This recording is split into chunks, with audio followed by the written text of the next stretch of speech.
Boa noite a todos. Sejam todos bem-vindos. Nós vamos preparar o nosso ambiente fazendo uma leitura. Essa leitura foi retirada do programa Momento Espírita, refletindo sobre a vida, uma mensagem de fé e otimismo. Em meio às dificuldades e adversidades que encontramos em nossa jornada, é essencial recordar a importância e a preciosidade da vida.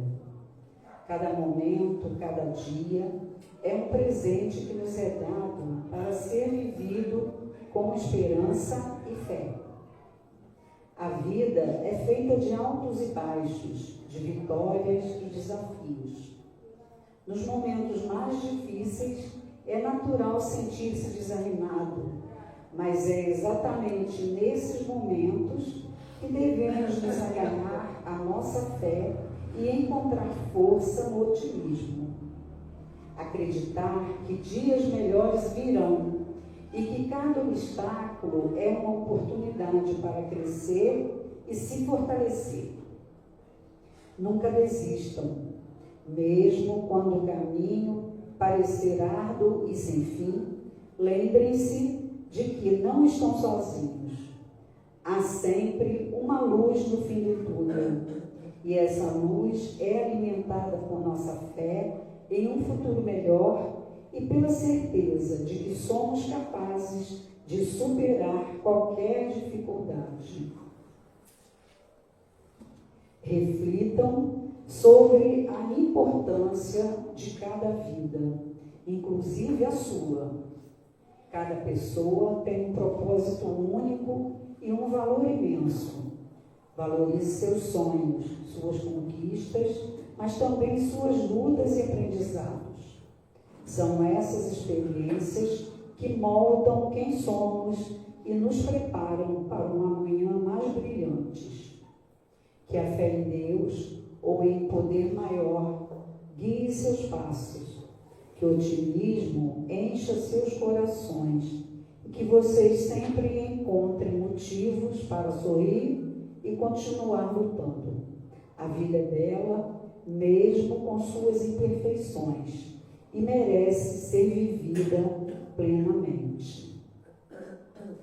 Então, gente, depois dessa mensagem, que nos convida a refletir sobre a nossa vida e valorizar essa vida, essa oportunidade que nós temos de estarmos aqui. Nós vamos fechando os nossos olhos,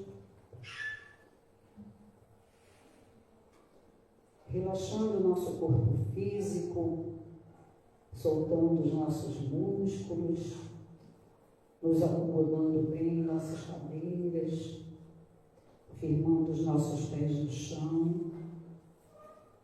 e limpando a nossa mente nesse momento de pensamentos que venham nos tirar dessa concentração que agora fazemos. Deus, nosso Pai amado, Jesus, nosso querido Mestre, em mais uma noite de estudos, estamos aqui em nossa casa espírita. Rogamos a Deus, nesse momento, que através dos teus mensageiros, Senhor, envolva todos aqueles que aqui estão encarnados e desencarnados, e que todos viemos buscar algum conforto, algum consolo e até mesmo a cura para os nossos males. Que sejamos nesse momento balsamizados por essas energias renovadoras que agora recaem sobre nós. E te pedimos, Senhor, também, o nosso irmão Rossano, que irá fazer o estudo nessa noite, receba dos amigos espirituais as boas intuições. E assim, Mestre, muito gratos por estarmos aqui. Pedimos também a Deus, nosso Pai, que nos guie nessa noite e que nos permita, nesse momento, iniciar a nossa reunião. Que assim seja.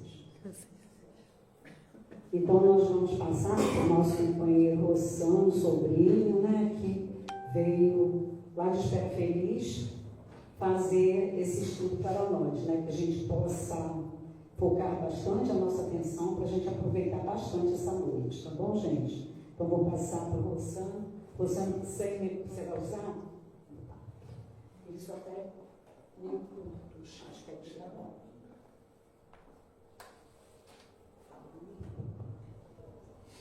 Meus queridos irmãos, minhas queridas irmãs, nossos votos de muita paz. Quero preambular a minha fala pedindo desculpas, eu estou no tratamento dentário, com um dente provisório. Isso vai me limitar um pouco, está desconfortável, mas é uma oportunidade para vocês exercitarem paciência, tolerância, boa vontade e caridade. Agradeço a direção da casa pela oportunidade, um tema tão essencial nas nossas vidas, o suicídio, dentro da temática da defesa da vida, tarefa inadiável. Convidar vocês também a se inscreverem no canal nosso, o canal Espírita da Renovação, que nós temos no YouTube, um canal de divulgação ordinária. Já temos aí mais de 14 mil inscritos e temos uma live toda quinta-feira, às 19 horas no canal. Quem puder assistir, participar, mandar perguntas, mensagens, é sempre um encontro muito bom. Bem, não há necessidade de ser um monólogo. A Cátia e a Neide já combinaram comigo, eu vou falar só até as 23 horas. Então vocês podem me ajudar. Mentira, a gente tem uma horinha de palestra, né? Então podem perguntar, participar, sugerir, indagar, contestar. A Sociedade Parisiense de Estudos Espíritas, fundada pelo professor Allan Kardec, era uma escola. No Brasil, o Espiritismo ganhou essa conotação religiosa, mais religiosa, e eu não considero isso negativo, para, vamos dizer assim, vingar. Mas o Espiritismo é uma filosofia, é uma ciência, com consequências éticas, morais e religiosas. É uma religião no sentido profundo, sim, do religar com Deus, nos religar com Deus, imanente dentro de nós e transcendente no universo, né? Mas não é uma religião convencional de rituais, de sacerdotes, de paramentos, de ritualísticas, de hierarquias. Há uma hierarquia comportamental, moral, atitudinal, né? Quem estuda mais se dedica, quem assume compromisso, mas é algo muito espontâneo, porque, na verdade, como dizia Chico Xavier, o Espiritismo é Jesus de novo para o coração do povo. É a mensagem do Cristo, elucidada à luz da razão e amplificada pelos Espíritos superiores, cumprindo uma promessa que está exalada no Evangelho de João, nos capítulos 14 e 16. Jesus disse: tenho ainda muito que vos dizer, mas vós não podeis suportar agora. Disse isso a 2 milhões. Quando vier, porém, o Espírito da Verdade, o Consolador, o Paracleto, o Conselheiro, ele relembrará tudo o que eu disse e dirá coisas novas. Bem se vê que nem a Bíblia disse tudo, porque o próprio Cristo, que é a palavra mais evoluída da Bíblia, disse que coisas novas viriam no momento oportuno, né? Por isso que veio o Espiritismo no século XIX, depois de longos séculos de materialismo, de fanatismo, de dogmatismo, veio o Espiritismo convidar a criatura a entender. Chico dizia que a grande bênção do Espiritismo é a bênção do entendimento. 15 minutos, 20 minutos de Espiritismo bem explicado, o indivíduo está entregue a ele mesmo. Respeitamos todas as escolas religiosas, mas as escolas religiosas da Terra trabalham muito no processo de heteronomia, a lei que vem de fora. O padre disso, o pastor disso, o pai de santo disso. O Espiritismo ainda tem um pouco disso, mas não é a proposta. A proposta espírita é da autonomia. A lei que vem Né? Onde está escrita a lei de Deus? Os Espíritos responderam. Na Bíblia? Não. No Alcorão? Não. No Bhagavad Gita? Não.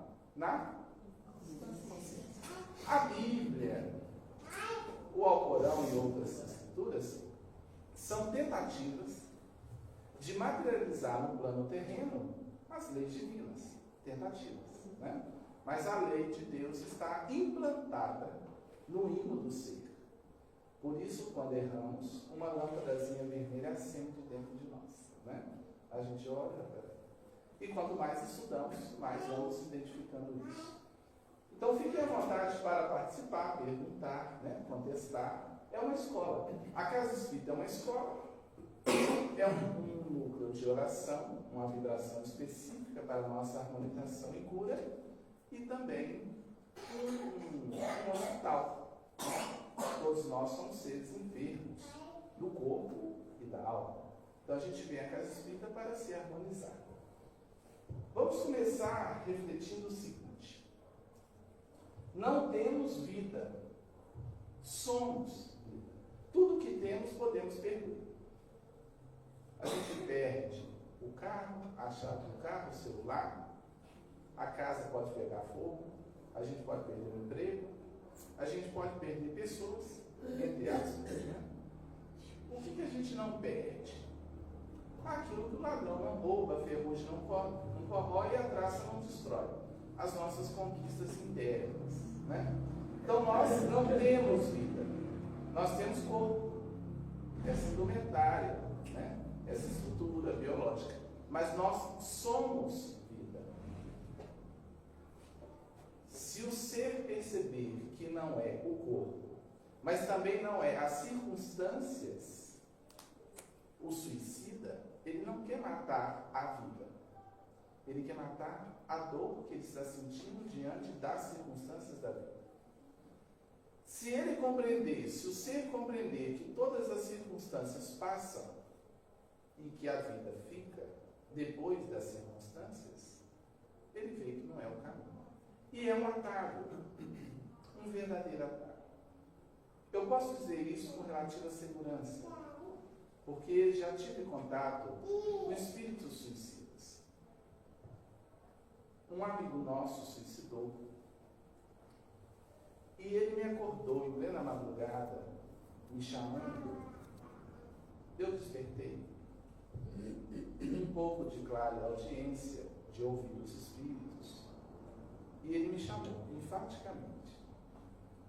Se vocês me perguntarem, você teve a certeza que era ele? Não. Quase. Eu sou muito honesto no campo espiritual, mediúnico, a gente tem que ter muita seriedade. Mas eu lembro que eu despertei, e ele estava presente. Eu não ouvia, mas tinha ouvido. Ouço como ouço os encarnados, quando eles querem, né? E quando o mentor autoriza, porque senão você fica louco também, né? E aí eu lembrei dele, falei, é o fulano. E aquele chamado assim, no sangue, de muito sofrimento. Fiz uma prece. É bom trabalhar o espiritismo na prática, né? A gente vê assim, a teoria é boa, mas a teoria é uma representação da prática, da vida real, né? Eu fiz uma prece, mas eu confesso aos senhores, assim, eu estava muito cansado. Eu trabalho de segunda a sábado atendendo pessoas. Eu acho que a minha prece não passou do tempo. E deitei e dormi de novo, no embalo. Né? E ele me acordou de novo. Aí junto com o meu nome tinha um ovo. Moça! É o fulano. Para não passar vergonha, eu sentei na cama, esfreguei os olhos, acordei um pouco melhor e fiz uma oração um pouco mais demorada. E orei, fiz um Pai Nosso, não aquela coisa mecânica, procurando o sentido ali, lembrando dele. Jovem, mais jovem do que eu sou jovem, estou com 50, com cara de 40. E aí dormi de novo, não ouvi mais. Depois falei assim, fulano estava no quarto, estava aqui. E assim, a sensação é de que realmente há uma dor muito grande quando o espírito descobre que matou o corpo, mas prossegue no além. E a dor é também da dor dos outros. E aí eu conto uma segunda passagem, vocês me dão licença para colocar isso na primeira pessoa, porque é uma experiência realmente pessoal. Quando eu despertei à noite e despertei fora do corpo, em desdobramento. E essa passagem eu já contei aqui, mas não tem importância repetir, porque a gente está sempre aprendendo, né? Eu despertei fora do corpo e eu lembro, eu vi o quarto em penumbra e vi a tomada do meu quarto fosforescente, né? Porque é feita de um material assim, luminoso, né? E quando eu olhei no chão do quarto, eu vi um espírito sentado, meio na posição de lótus, no chão do quarto. E aí eu me aproximei e identifiquei o espírito. Aí nesse dia eu ouvi, era uma senhora, amiga nossa, e me viu crescer, amiga de minha mãe, e ela tinha perdido uma filha pelo suicídio. Uma jovem que, inclusive, assim, ela foi minha amiga de escola.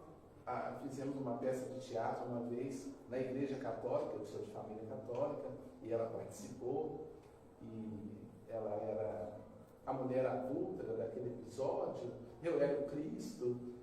E essa colega de infância, ela suicidou. Entrou uma igreja lá dentro, tomou o veneno lá dentro e veio morrer na porta da casa da mãe dela. Foi um choque para a cidade. Ela era catequista, ela era uma menina vinculada à igreja católica, depois saiu, foi para outra igreja e por desafios, né?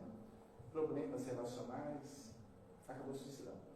Mas a senhora que eu vi dentro do quarto era a mãe dela.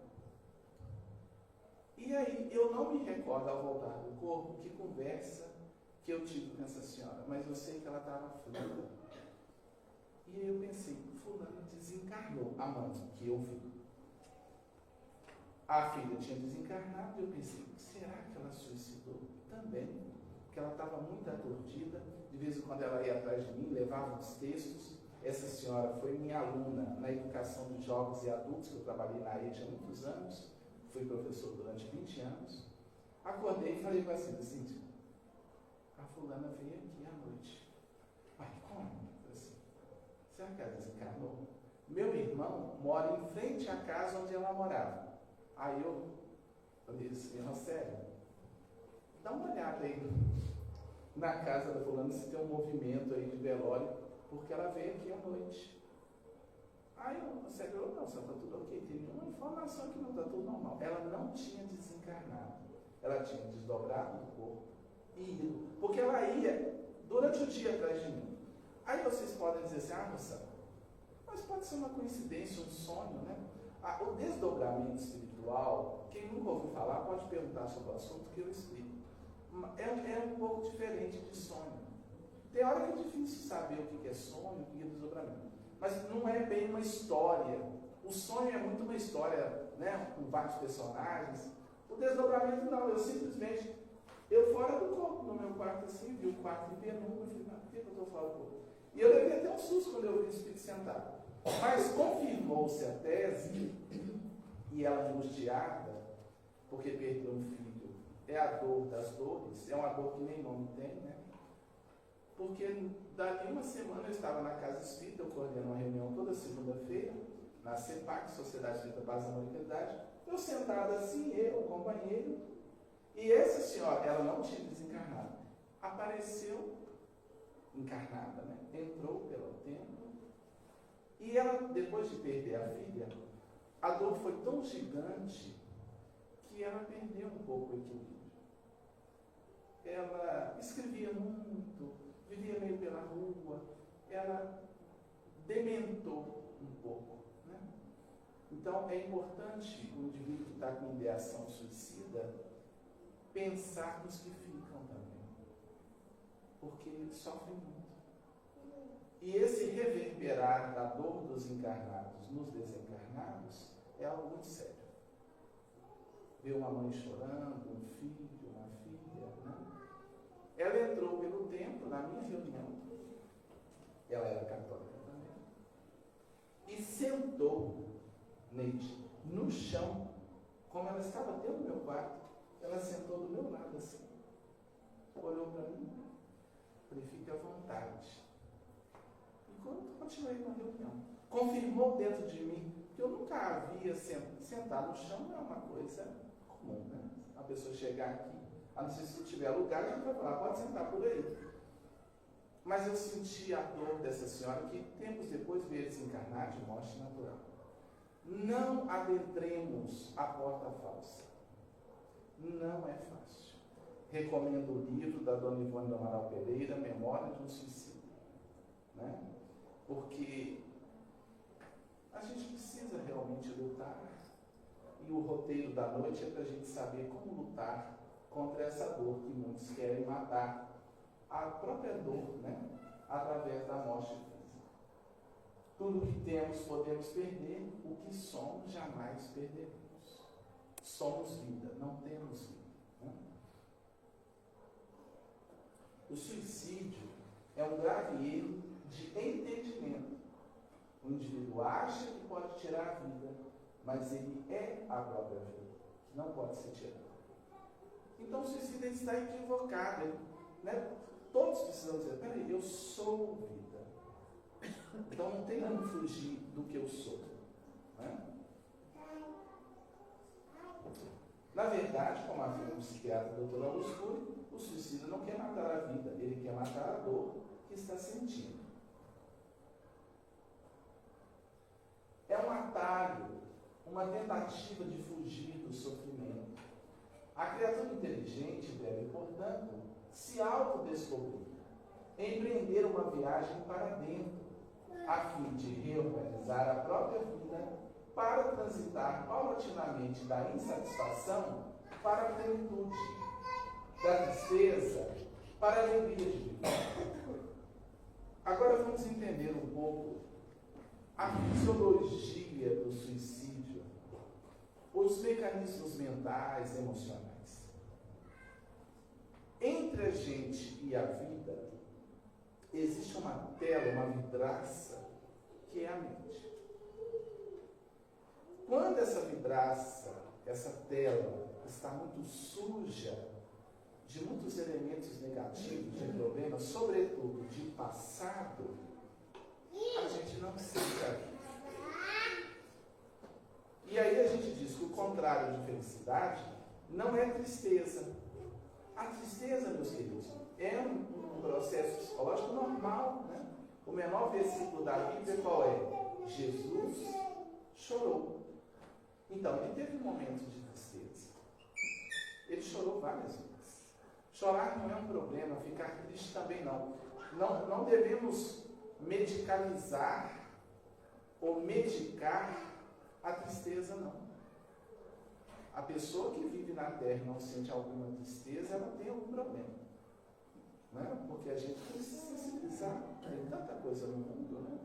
É normal. Jesus chorou diante de Jerusalém que não ouvia. As pessoas até que choram normalmente são mais ricas interiormente. Não são tão frívolas. É claro que a nossa música é de alegria, mas chorar de vez em quando faz parte, é normal. O problema não é a tristeza, o problema é a insatisfação. E aí está a gênese de todos os males da criatura humana, da depressão, da ansiedade. Quando a criatura não se conecta à vida. Quando a criatura vai entulhando a mente de tanta coisa e passa a não sentir. Ela se alimenta e não percebe. Ela namora e não sente. Ela olha uma criança, nada. Um ancião, nada. Ela ouve uma música, porque a cabeça está a mil. Então nós vivemos uma sociedade entulhada de informações, acelerando o psiquismo, a mente, e aí nós estamos muito vitoriosos na empresa, na escola, aos olhos do mundo, mas mas por dentro, muitas vezes, aos frangalhos, sem saborear a existência. A existência, meus queridos, é para saborear. Mostrando como é que a gente saboreia a existência. Esvaziando-se dos excessos e fincando os pés no momento presente.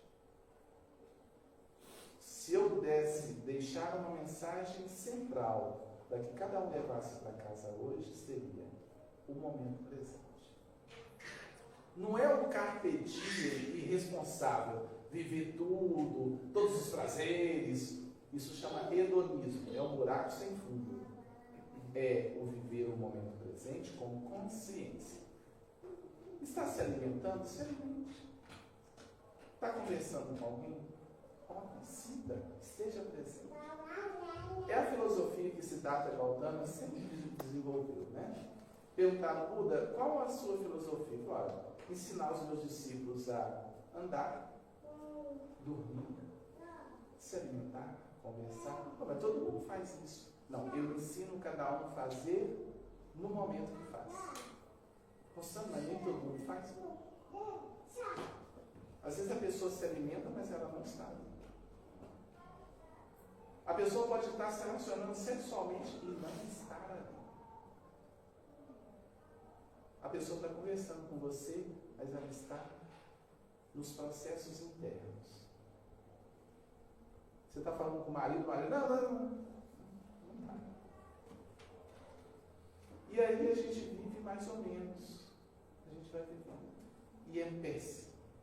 Então, por isso que Jesus falou, quem toma do arado e olha para trás, não está apto para o reino de Deus. Passado é passado. Eu uso uma metáfora assim, sejamos como o bambuzal. O vento passa, sacode, faz barulho, assobia, mas passou. Não carreguemos nada. Emmanuel, o Espírito, diz, um homem feliz não tem história. Todo mundo tem história, não no sentido de ficar carregando coisas. Pessoas que nos magoaram, problemas que tivemos, nada disso importa muito. É ego puro. Tudo é material pedagógico a serviço da nossa evolução. Vamos corrigindo, vamos reparando, vamos nos reerguendo. Não é? Nossa, eu estava em tal lugar, fulano chegou, acabou para a minha noite. Que bobagem. As nossas contendas, todas elas, daqui a 500 anos, serão o quê? Os nossos problemas, as nossas brigas, os nossos inimigos, talvez estarão em nossos braços, tutelados por nós ou nos tutelando. Mas que a nossa visão é muito fechadinha. Nossa visão, a vida na Terra, a preocupação com o eu. O que é o eu? Somos espíritos. Por que Jesus falou que o reino dos céus é semelhante às crianças? Porque elas vivem agora.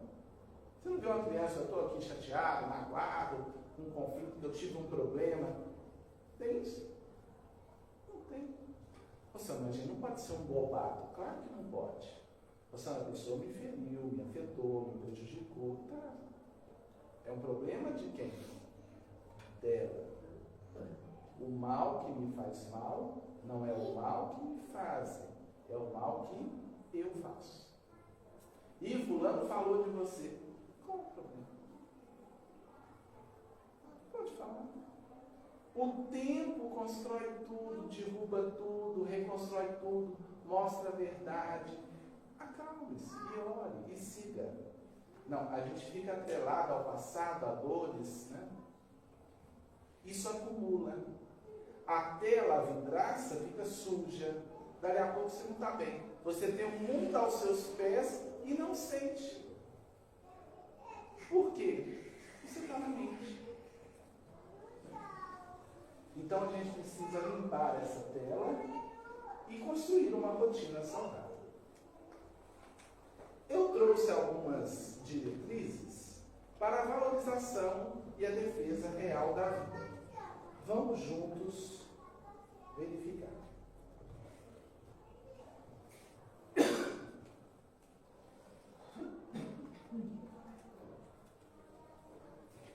Você que me ouve, Você sabe realmente que é um espírito imortal? Claro, eu sou espírita, já estudei André Luiz, Kardec. E você vive como espírito? O seu olhar na sociedade é um olhar espírita? Você chega no hospital e tem um olhar espírita? Porque o espiritismo é um paradigma, é uma forma de ver o mundo. A doença você vê como espírita? A sua cultura pessoal é cultura espírita? Diante dos desafios, dos problemas, das dores, é uma cultura. Senhor, seu pai desencarnou, tá? O mundo acabou, ou você está de pé? Sinto muita falta dos meus velhos. Fiz 50 anos, olho para lá, chegar, porque nós não somos aqui. Feliz de quem pensa na morte sempre. Nossa, eu quero ouvir sobre a vida. Quem pensa na morte não vive a vida real. Fica pegado a um monte de questiúnculas e bobagens que vão ficar. Vão ficar. Viver como espírito é libertador. Olhemos Chico Xavier. O corpo frágil. Ele dizia assim, a máquina está gasta, mas eu estou muito bem conduzindo a máquina. Um dos últimos vídeos do Chico, ele abraçando o povo, meus filhos chorando, emocionado. Eu estou no fim do corpo. Aí uma senhora ainda fala assim, tá não, Chico, ele capelinha, 92 anos, né? Sempre tem alguém caridoso com a gente. Tá não, Chico. Estou sim, eu estou indo. Mas vou levar vocês no coração, vou sentir muita saudade. Mas não é tristeza, depressão, é consciência iluminada. Ele olhando para assim, está chegando a hora. Sabe como é que o Chico desencarnou? Pediu um café quente, experimentou uma roupa nova. A ajudante falou assim, Chico, o seu Chico, mas o senhor, não, é que eu vou viajar. Mas eu vou viajar. Ele está me andando. Experimentou a roupa. O senhor vai viajar? Foi. Tomou o café. Deitou-se. Pai nosso, que estás no céu. E foi. Igual Yogananda Paramahansa, um mestre de yoga nos Estados Unidos, ele reuniu os discípulos, o embaixador da Índia dos Estados Unidos, deu um jantar, conversou com todo mundo e falou, agora vamos meditar. Bateram uma foto dele, eu tenho a foto. Vamos meditar. Aí meditou meia hora. Os discípulos estão ali. 1 hora. 1h30. Aí o discípulo falou assim, está meio demais. Foi lá, mestre. Ele simplesmente foi. Nós comemos jambu com feijão que morre, meu Deus, estou morrendo, né? Mas Chico Xavier vai morrer assim.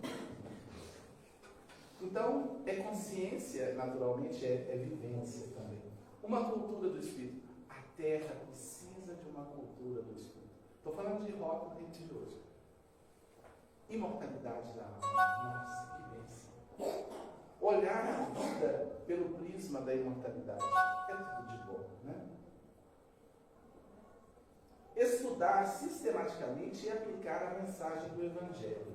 A gente tem que estudar o Evangelho. Estudar mesmo, está sempre lendo, meditando, refletindo as lições imortais, né? Porque é alimento. Boa noite, meus amigos. Vamos chegar.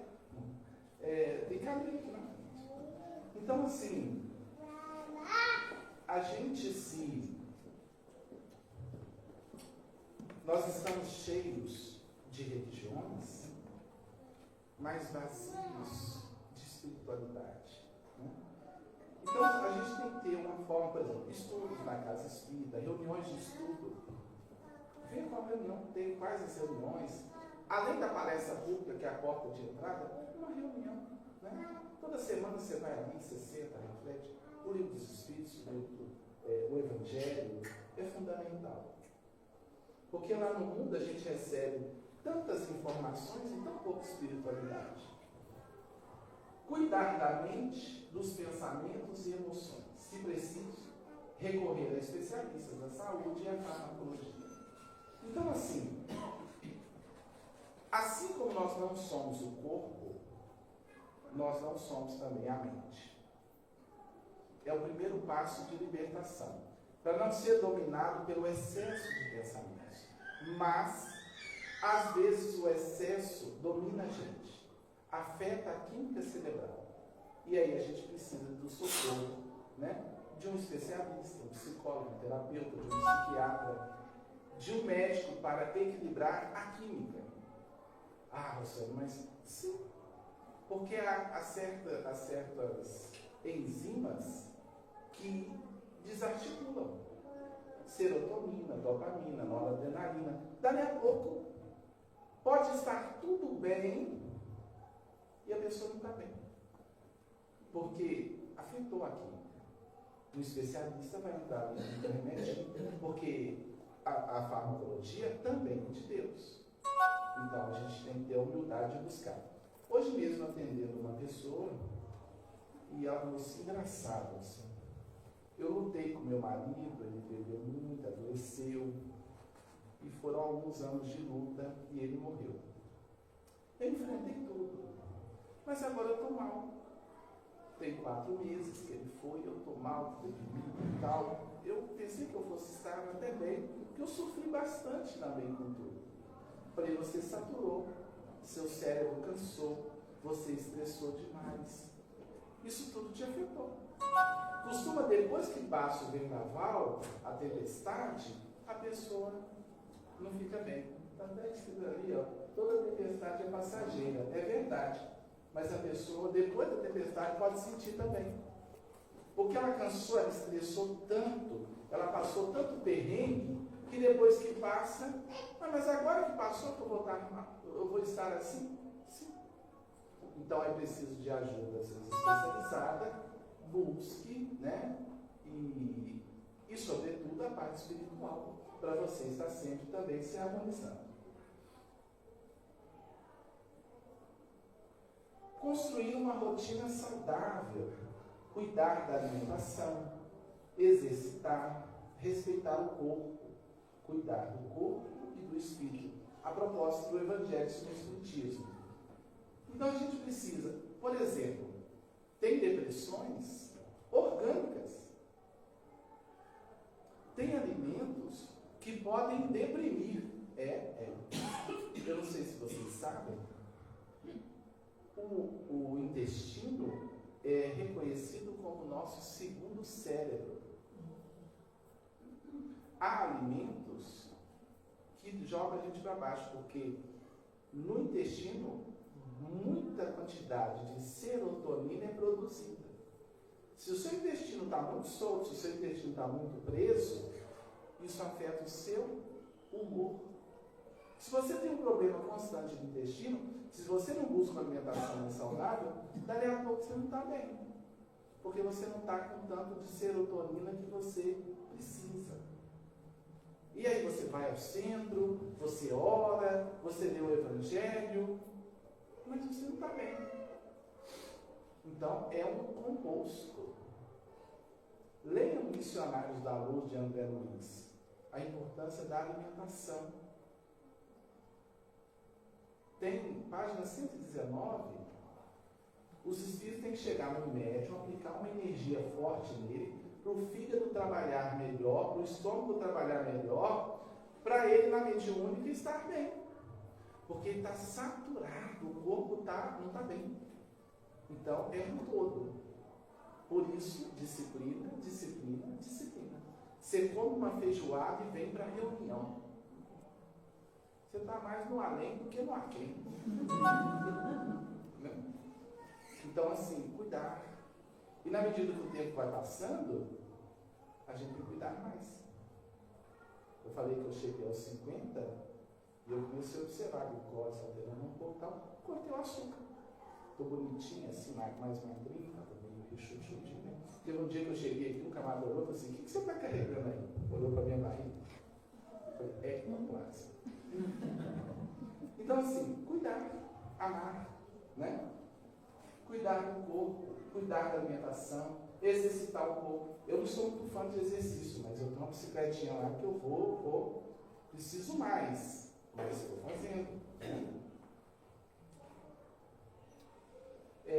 Um lembrete aqui, né? Não sei se eles estão lembrando, até os agrotóxicos usados em certas lavouras podem causar depressão.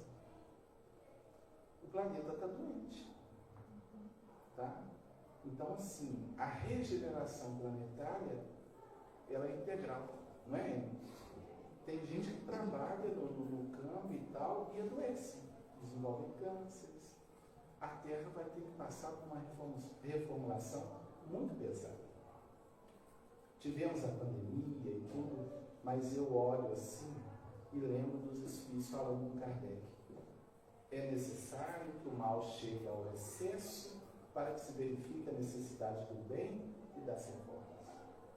E eu acho que ainda vai apertar mais um pouco. Porque a humanidade ainda é muito materialista. Nós temos aí guerras pulverizadas, guerras localizadas, guerras fratricidas. Eu olho para o povo de Israel, para a Palestina, todo aquele contexto.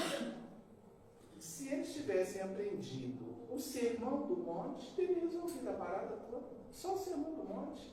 E nem Jesus eles aceitaram, porque Jesus para eles não tem significado. E a guerra entre árabes e judeus é uma guerra de irmãos. É uma história comum. Porque os árabes são filhos de Agar, que era escrava de Abraão. E os judeus, descendentes de Sara, que era esposa de Abraão. São povos irmãos. Abraão teve Ismael com Agar, escrava, deu origem aos árabes. E teve a descendência de Sara, a esposa, gerou o povo judeu. São irmãos. Irmãos. Quando os gideões internacionais foram até Gandhi, né, para convertê-lo ao cristianismo, cada coisa, e deixaram o evangelho com Gandhi. Falou assim, a gente pode voltar depois para conversar com o senhor? Ele é hindu. Eu falei assim. Aí depois eles foram lá e falaram assim, o senhor leu o evangelho? Mahatma Gandhi falou assim, o que o senhor achou? Perfeito. O senhor aceita Jesus? Eu falei assim, Jesus eu aceito. Eu não aceito o que vocês fazem com a mensagem dele. E aí Gandhi disse, se salvasse somente o sermão do monte, somente, seria o suficiente para renovar a humanidade. Só o sermão do monte. Bem-aventurados os humildes, bem-aventurados os puros de coração, bem-aventurados os mansos, bem-aventurados os misericordiosos, bem-aventurados os que têm fome e sede de justiça, bem-aventurados os pacificadores, porque serão chamados filhos de Deus. Está tudo bem. Tudo. É só ler e tentar aplicar. Dentro de casa, com a gente mesmo, com o pessoal, né?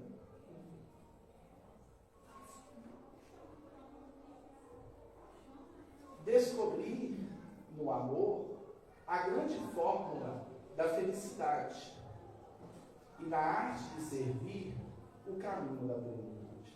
Os rotarianos dizem assim, quem não vive para servir, não serve para viver. Busquemos isso.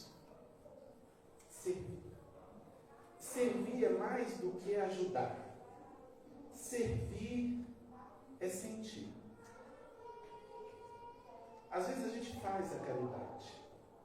Ainda que eu falasse a língua dos homens e dos anjos, se não tiver amor, de nada me adiantará. Ainda que eu entregue o meu corpo para ser queimado, se não tiver amor, de nada me adiantará. Ainda que eu doe todas as coisas, se não tiver amor. Então o segredo é sentir. Ah, Rosana, eu ainda não sinto. Ninguém ainda sente muito, não. Um dia eu ouvi o médium Carlos Bacelli falando, né? Eu tinha até um pouco de preconceito com a caridade de hora marcada. Eu faço aquela caridade. Uma vez no mês eu dou lá aquela cesta básica, ou aquele prato de sopa.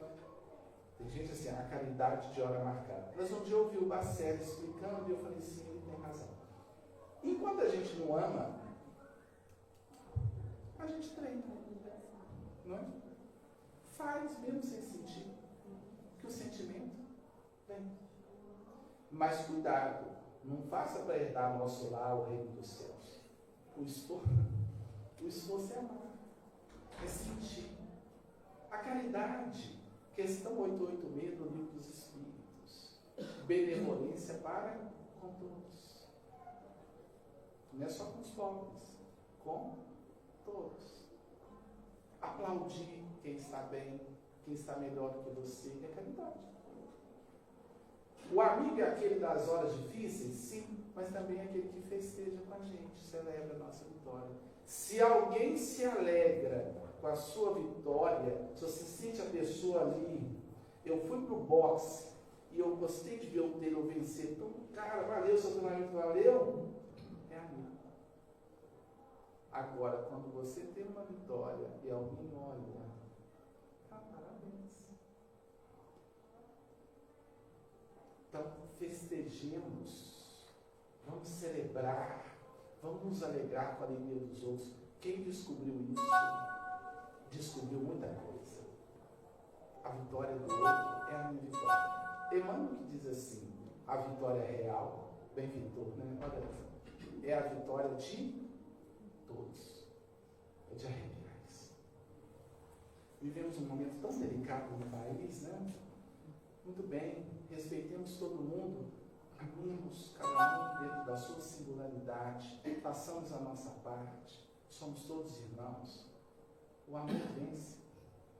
É muito comum no mundo espiritual, quando o espírito renitente do mal está ali, e nos momentos finais ali, chegar uma mãezinha dele de alguma vida passada, e eles trazem, os benfeitores trazem a mãe para acolher aquele espírito difícil. Diante do amor de uma mãe, nossa, é um amor singular, né? Diz o Chico Xavier, uma vez fala assim, Chico, a sua próxima vida, qual vai ser a sua missão? Porque essa vida você já foi um grande missionário. Dizem que ele teria dito assim, ó, eu vou reencarnar para ser mãe de 2 espíritos específicos que estão na maldade há muitos milênios, eu vou recebê-los como filhos. O amor de mãe é transformador. Um bispo católico escreveu assim, dai-me verdadeiras mães e eu renovarei a terra.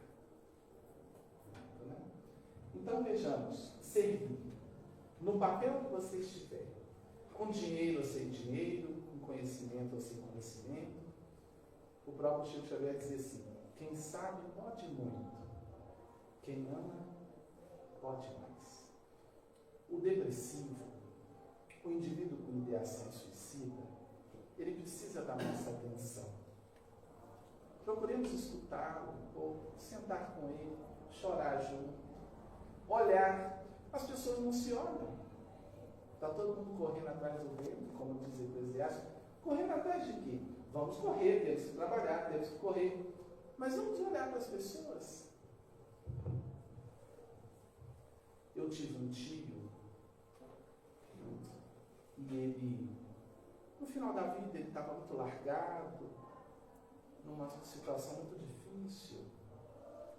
E ele chegou na casa de minha mãe. Toda família tem um indivíduo meio invisível.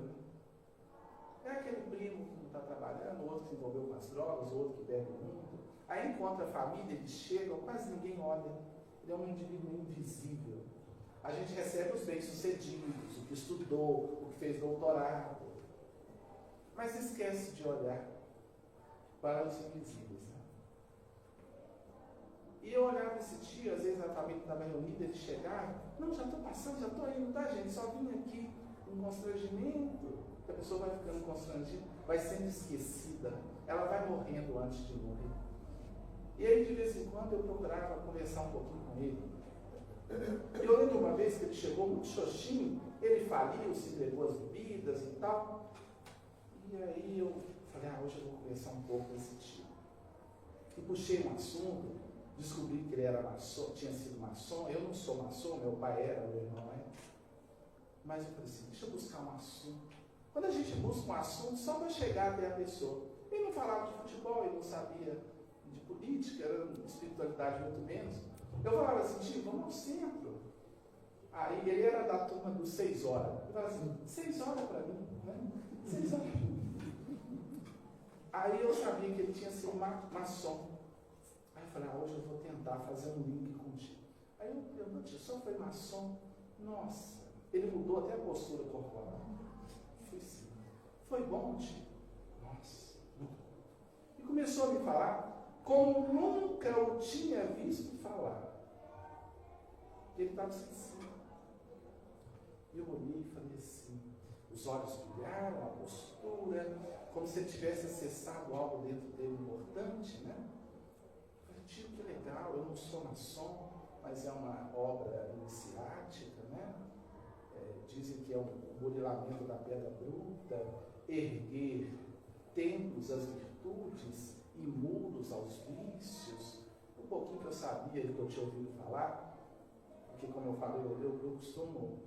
É um assunto muito diferente, mas ele desdobrar do corpo físico e visitar alguns lugares. Um dos desdobramentos, eu pude visitar uma reunião dessa maçônica, depois eu falei com o meu irmão, eu estive lá em desdobramento e eu vi isso. É assim, você teve lá mesmo. Enfim, mas eu conversando com esse tio, eu vi, isso é caridade, isso é acolher. Às vezes a pessoa chega pedindo um pouquinho de atenção, e às vezes a gente não tem isso, né? Essa caridade. Cultivar os laços familiares sem exigências e com tolerância é um caminho perdoador, um caminho para a paz e a saúde mental. Cultivar as bênçãos do afeto e do diálogo, das boas conversações. Eu vejo que o pessoal não conversa coisa muito boa. Nós temos tanta coisa para falar, a cultura da terra tem que mudar, puxar bons assuntos, porque a mente é alimentada pelo que nós falamos, né? Diz Paulo, transformai-vos pela renovação da vossa mente, para que experimenteis qual seja a boa, agradável e perfeita vontade de Deus. Se eu cultivo um clima mental positivo, otimista, não tem ervas daninhas. Vem um pensamento, vem uma negatividade, eu olho para ele. Aprendamos a olhar para os pensamentos que nos envolvem. É o início da iluminação. Colocar a mente na palma da nossa mão. Vem um pensamento ruim, você olha. Se eu observo um pensamento, eu não sou ele. E ele já não vira emoção. Agora, quando eu não percebo, o pensamento chega e me domina. E vem outro, e o obsessor sopra, intui, e dali a pouco você está dominado.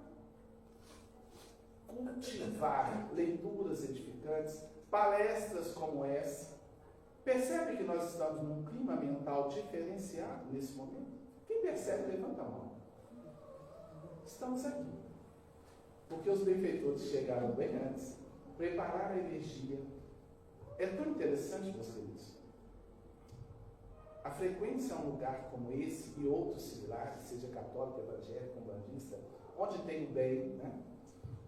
Porque as energias vão higienizando o nosso campo mental. Uma vez eu cheguei à casa espírita e eu estava com a mente muito acelerada, nunca tinha meditado naqueles dias, e sentei assim, a palestra nem era minha. Aí eu fui e sentei. E eu falei, nossa, minha cabeça hoje, ouvi muita gente, a cabeça. Quando deu assim, 20 minutos de palestra, de estudo, desceu uma entidade, a minha mente parou. Eu não vi a entidade, nem ouvi, eu senti a energia. Desceu, chegou. Pá! Quando chegou, a mente fez assim. Paz. nós estamos aqui envolvidos por benfeitores fora da mente. Isso é um tema interessante estudar lá no seminário. As pessoas que chegavam até Chico Xavier, elas falavam assim, sentiu uma paz, a mente do Chico, a vibração dele, que a NASA mediu e deu 10 metros a vibração, a aura, o campo áurico. Algumas pessoas começavam a chorar sem entender por quê, e aquela paz, porque esses seres já venceram a mente, o turbilhão, os pensamentos negativos. Então é um treinamento. Frequentar uma palestra, ler uma obra espírita, estar numa egrégora. O que é egrégora? Energias construídas por espíritos encarnados, onde houver 2 ou mais reunidos em meu nome, aí eu estarei. Isso aqui é altamente terapêutico. Os desencarnados que vêm sempre são acolhidos. Pensamentos, ideações desencarnados, acoplados e encarnados são retirados. Isso é altamente terapêutico, né?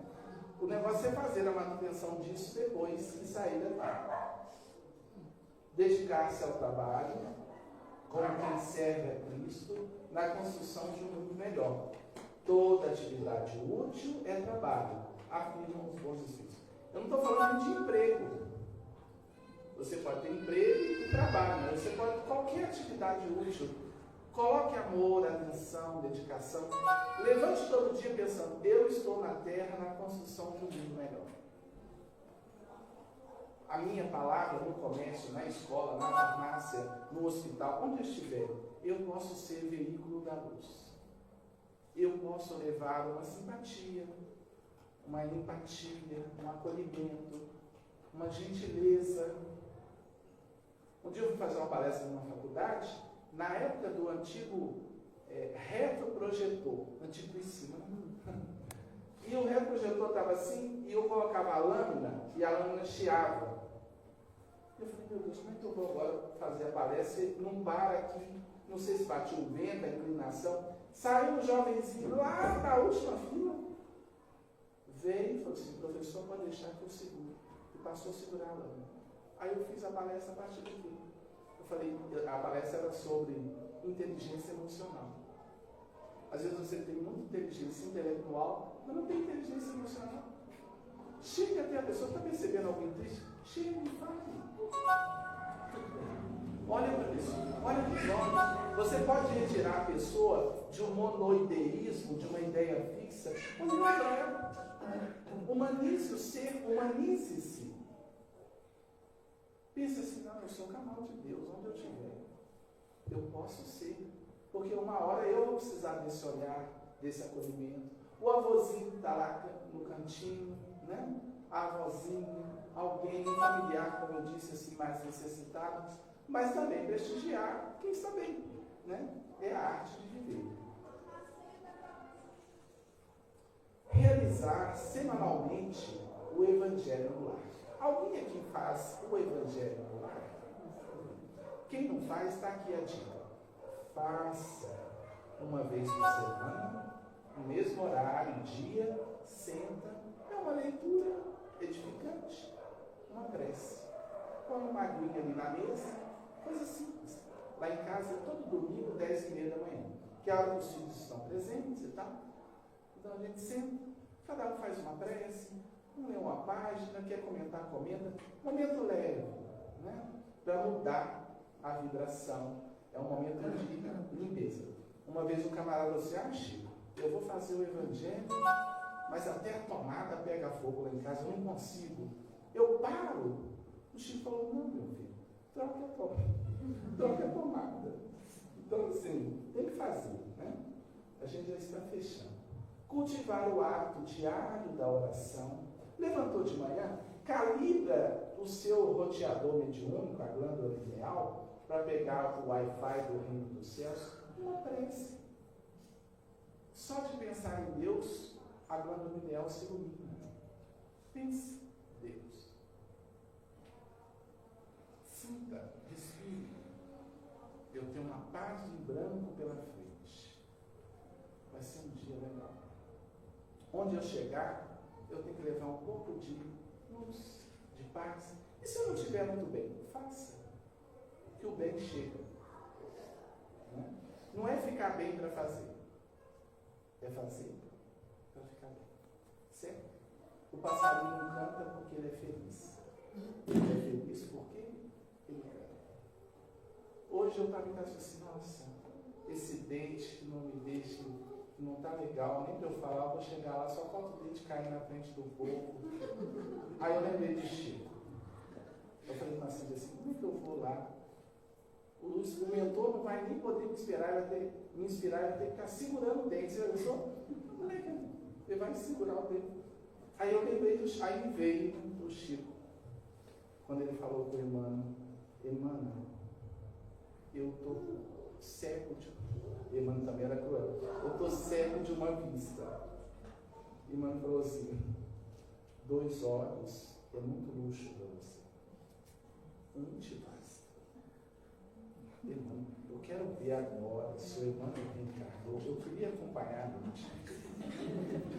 O Chico do lado de lá com ele. 1 olho, 2 olhos é luxo. Porque o Emmanuel tinha a hora de bater. Mas eu pensei assim, eu vou falar que exercita a caridade. A gente já não é tão bonito, sem dente, tão bonito. O dente perde toda a dignidade, né? Mas não caiu, Outro dia eu falei com o dentista, falei assim, vocês são cruéis, vocês trabalham em cima da dignidade da gente. Porque o dente você fica, né? Outro dia a Cíntia me olhou e falou assim, não é você. Bem, pelo divino circuito da prece, a criatura pede um amparo do Criador e o Criador responde à criatura pelo princípio inelutável da reflexão espiritual, estendendo-lhe os braços eternos, a fim de que ela se erga dos valores da vida fragmentária para os cimos da vida vitoriosa. Quando nós oramos, já estou finalizando, tá? A mente às vezes está muito fragmentada, pipoca muita coisa, você fica perdido. Quando você entra em oração, vem ajuda espiritual. Quem aqui já teve a experiência, na casa espírita ou em casa, de começar a ler uma página ou a orar e sentir uma mudança real, psíquica, mental, assim, daquela paz que chega? Quem já experimentou isso? De verdade. Né? Batei e abracei você. Buscai e achareis. Que bênção a ponte da oração. É um e-mail que a gente envia ao Cristo e ele será respondido. Às vezes a resposta não é o que a gente quer, mas ela vem. Se você está deprimido, angustiado, aturdido, ore. Não fique preocupado com palavras. Muitas vezes, quando eu oro, eu tenho práticas de pequenas orações assim. Passo uma ambulância. Eu estou em qualquer lugar, na rua, dentro de casa, eu ouço o grito da ambulância. Onde eu estou, eu penso assim, Jesus, esteja com eles. É uma prece. Pode ser uma fagulha, petitinha, não vai ajudar muito. Mas vocês já imaginaram, e eu proponho vocês fazerem isso, porque não custa nada, não paga, né? Você vai falar assim, Senhor, ilumina. E eu imagino luz naquela ambulância. Você pensou um dia que quando a ambulância passar gritando, a comunidade inteira pensar, luz, Senhor, pensar. Quando minha mãe teve o AVC, eu encontrei de manhã no leito com AVC, minha filha chamou o SAMU e eu fui no banco da frente, ela atrás, e eu cortando a cidade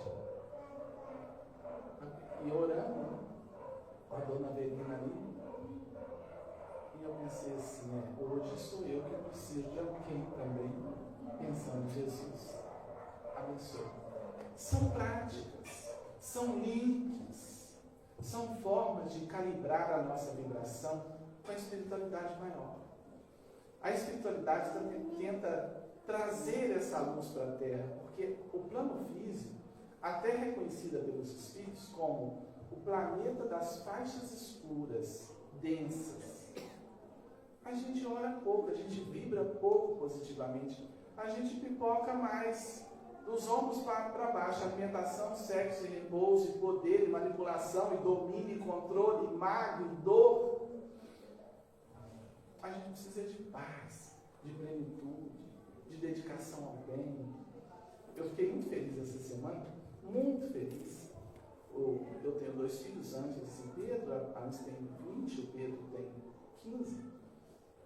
E a Anis está indo muito bem, ela está fazendo direito, já está trabalhando até como juiz, assessorando como estagiário. E o meu menino, ele parece que é gênio da matemática, ele venceu, ganhou medalha de bronze nacional e de prata estadual. E essa semana ele chegou e falou assim: pai, ouvi isso de um filho, né? Eu gosto tanto de estudar. E às vezes eu me encontro de madrugada estudando. E eu ponho para dormir e falo: Pedro, vai dormir, você tem aula cedo. Depois do almoço, eu tiro o cochilo dele. Mas você tem que dormir, o sono noturno é importante, você está em fase de crescimento. Está quase da minha altura, passou a Cíntia, magro como gafanhoto, mas está muito bem. E ele falou: pai, eu ouvi isso, eu gosto tanto de estudar. Oh, meu filho, que bênção, cara. Eu também sempre amei tanto estudar. Isso para a gente é tudo. A gente precisa alavancar a humanidade, a gente precisa, por assim, nós temos que levar o psiquismo da Terra, o idealismo, o sonho, os valores superiores, o estudo, a dedicação. Está na hora, passou da hora, por isso tanto sofrimento, tanta depressão, tanta angústia, porque nos falta idealismo. Idealismo superior. Em tudo que estivermos trabalhando, fazendo, pensemos: eu posso ser um instrumento de Deus no meu comércio, por que não? Vendendo qualquer coisa, atendendo pessoas, sendo gentil, tendo energia. A questão é energia. As histórias vão vindo aos borbotões, então a gente tem que ir passando. Por exemplo, dizem que na reunião de Chico Xavier aparecia sempre um cachorro caramelo. Aparecia, ele dava a hora de chegar, entrar, se colocava assim no cantinho, e todo dia, toda reunião ele chegava, finalmente embora. E um dia eu falava com o Chico Xavier: Chico, você já viu esse cachorro? Ele vem sozinho, não tem dono, não tem ninguém, ele chega, assiste a reunião. Lá em casa nós temos os gatos, na hora do evangelho lá, eles vão para cima da mesa, ainda querem tomar aguinha no final, se já põe na mão assim, a água frutificada, porque gato também é gente, só não evoluiu, mas vai ser, né? Enfim. Aí eles falaram: Chico, você já viu esse cachorro? Ele falou assim: eu vou contar para vocês. Acreditem se quiser. Eu acreditei, porque Chico Xavier eu não duvido quase nada. Então, o Chico falou assim: há um jovem que perdeu a mãe. Não é tão jovem assim, ele está muito deprimido, com ideação suicida. Já há algum tempo, ele era muito dependente da mãe, ele não cresceu muito bem, ele fica em casa, muito solitário. Esse cachorro é dele. A mãezinha desencarnada traz o cão aqui para as reuniões. Ele vem, os benfeitores, e vão impregnando o cão, o pelo do cão, de ectoplasma, de energia curativa, da reunião. Porque a gente está aqui, eu não sei se alguém aqui já teve a oportunidade de ver ectoplasma. Não é tão difícil assim. É numa luz, com pouca luz, você vê as mãos do médium passista. Eu vejo o ectoplasma saindo das pontas dos dedos como fios de algodão. Uma fumacinha, a impressão que dá uma fumacinha. Se a pessoa tiver de roupa escura, então, eu percebo nas mãos dos médicos. Nós estamos impregnados dessa energia, que é uma energia também que sai do corpo físico, né? Ela é estudada por cientistas, é produzida na célula e todo mundo produz. Se você está aplicando o passo, por exemplo, e as mãos esfriam muito, você pode estar doando muito ectoplasma, por isso o corpo esfria. Bem, aí o Chico falou: o cachorro absorve o máximo de ectoplasma da reunião e depois ele vai embora. Quando ele chega em casa, na casa do indivíduo deprimido, triste, ele se sacode todo e os benfeitores conseguem também usar esse ectoplasma que ele recebeu para beneficiar um pouco o filho dela. Ela do além, né? Tentando ajudar o filho. Há mais mistérios entre o céu e a terra do que possa imaginar, né? Nossa vã filosofia. Eu vi o padre Fábio de Mello com crise de pânico dizendo: os meus cães me salvaram, porque eu deitava com eles no tapete, ficava ali e no silêncio deles eu me acalmava. Então os animais são filhos de Deus, são irmãos da retaguarda, são instrumentos divinos, né? Cultivar a prática da meditação. A gente trabalha pouco a meditação no movimento espírita. Tem espírita que até acha assim, mas meditação não é espírita, não, Kardec não propôs. Bem, eu acho que é falta de estudo, porque Jesus ficou 40 dias no deserto. Fazer o quê? Não tem nada no deserto. Não ficou meditando. Esvaziando-se. Ele, hein, o mestre, o ser mais perfeito que nós temos poderia. Eu acredito que ele ficou se planificando de Deus. O que é a meditação? Um esvaziamento. No nosso canal tem lá 15 minutos de meditação constando sobre ele. Ouça 10 por dia, experimente. Nossa, mas o que eu faço? Foque na respiração. Sinta o corpo dos pés à cabeça. E os pensamentos que vierem, deixa passar. Eu não tenho que limpar a mente, parar a mente? Não. Observe. Ela é um rio caudaloso passando no início, depois é um córregozinho de pensamentos, e até um dia que vai ser um filete d'água. Então vira aquele filete de pensamento um pouquinho. Quando você sai de beta, a mente acelerada, 12 a 40 ciclos por segundo de pensamento, e entra em alfa, que é de 7 a 12 ciclos. Em alfa, paz. Eu tento quase sempre escrever quando eu estou em alfa. Então eu medito. Às vezes eu sento, abro uma notebook para escrever, vem nada. Nada. Estou com a ideia, estou com um projeto, aí eu vou e medito. Meia hora. Quando eu sento de novo, aí flui. Porque os bons espíritos nos alcançam nesse ritmo mental. Alfa. Eu terminei um livro que vai sair no final do ano, um outro livro. O título é Sua Mente Pode Tudo. Foi interessante assim, rapidinho. Eu terminei o livro ia chamar A Mente Tudo Pode. Aí eu tinha terminado o livro, eu estava meio cansado assim, e minha filha, no quarto dela, assim, trabalhando.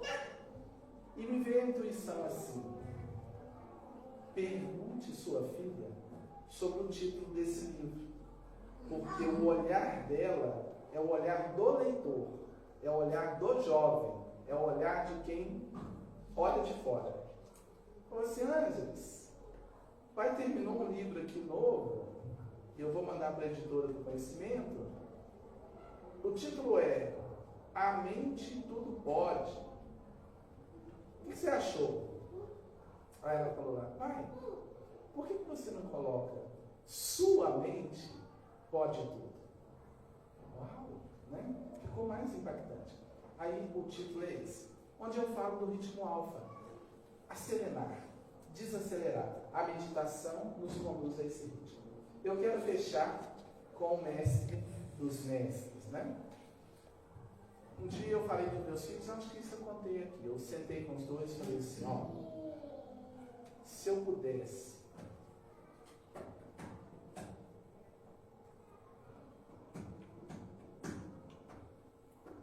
deixar um presente para vocês,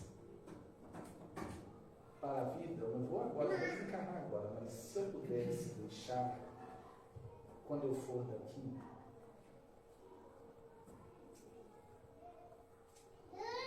eu gostaria que vocês tivessem intimidade com Jesus. Que vocês não vissem Jesus apenas um ser histórico, ou aquele que fala na questão 625, que é o guia da humanidade. Que vocês aprendessem a sentar na beirada da cama, sozinho, e conversassem com ele como eu converso. Não há nada tão importante para nós que estamos matriculados na Terra. Não o Jesus crucificado, não o Jesus idolatrado, o Jesus, nosso irmão mais velho. Você que está deprimido, angustiado, triste, converse com ele. Peça.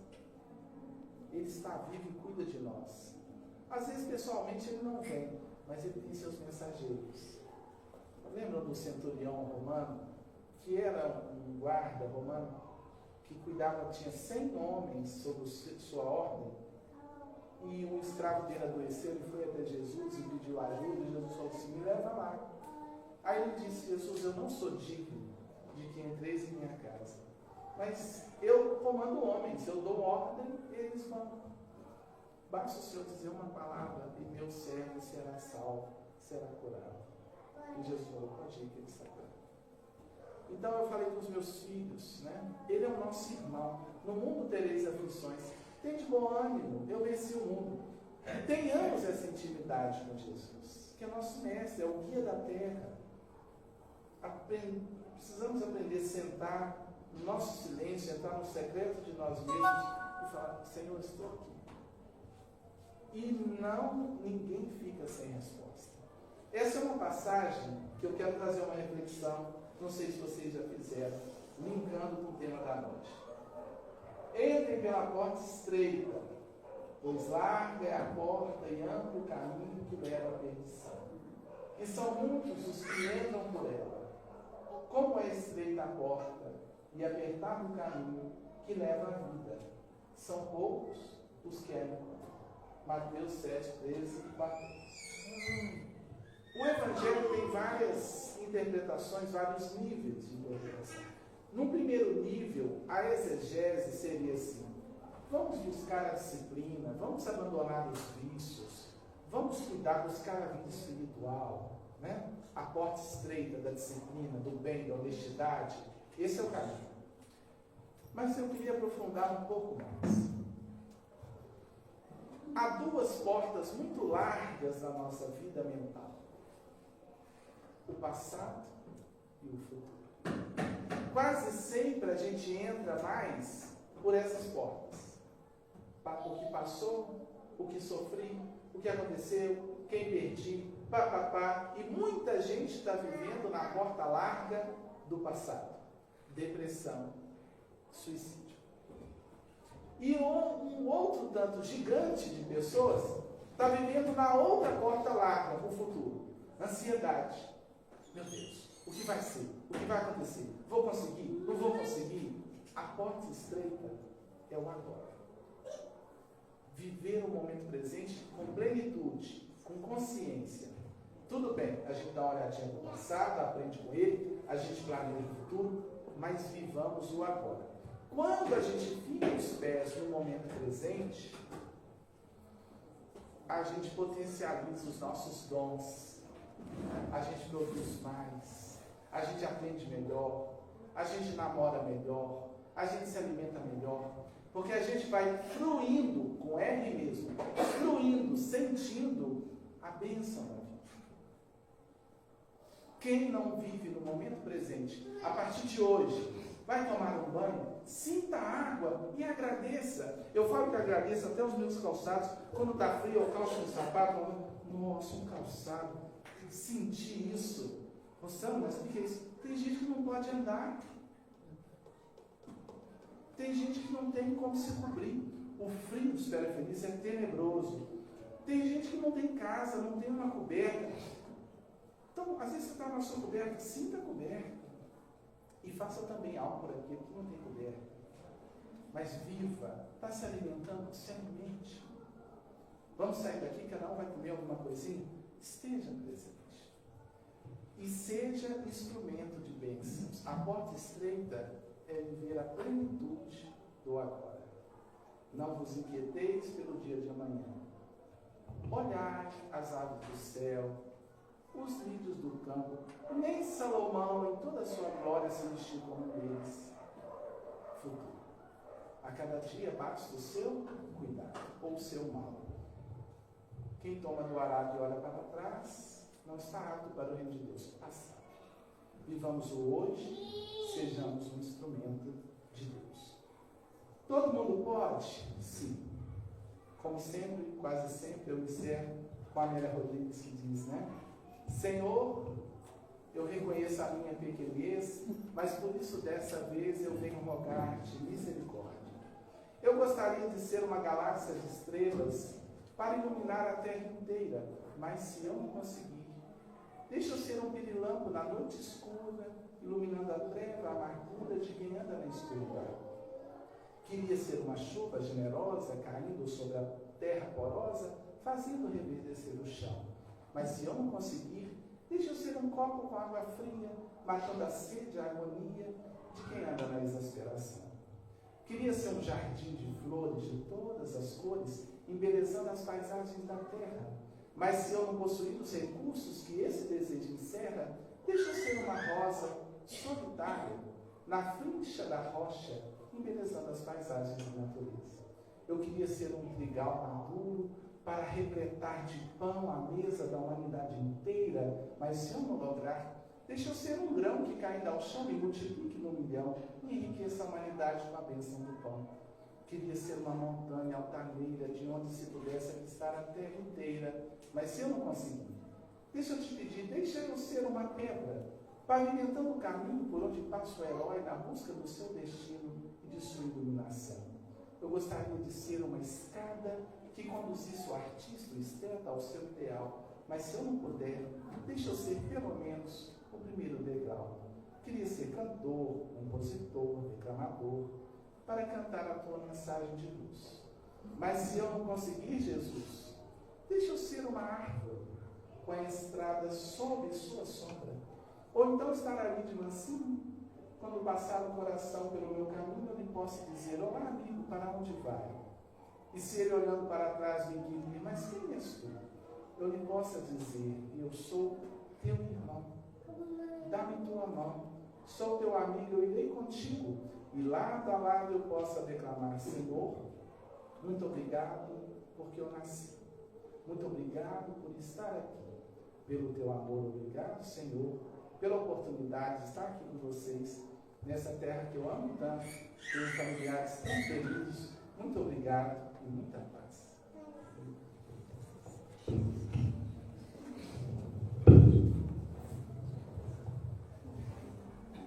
Nós te agradecemos, Rosana, pelas palavras nessa noite, essas reflexões, né, muito boas que fizemos, estamos em paz, estamos sentindo essa energia que o Rosana falou, né, essa energia boa. Então, gente, nós vamos fazer aqui a nossa oração, depois nós temos alguns avisos, né, agradecendo a presença de todos. Então, vamos novamente agradecer, fechando os nossos olhos, já relaxados que estamos, já estamos aqui envolvidos nessa energia maravilhosa que sentimos esta noite. Agradecemos, Senhor, tudo aquilo que recebemos, todo esse conhecimento, toda essa energia que nos renova, que nos traz bem-estar. Agradecidos estamos, Senhor.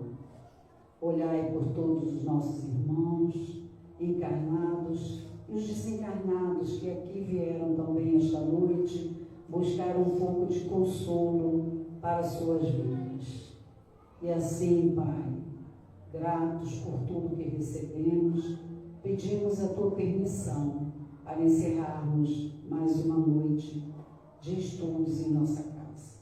Que assim seja.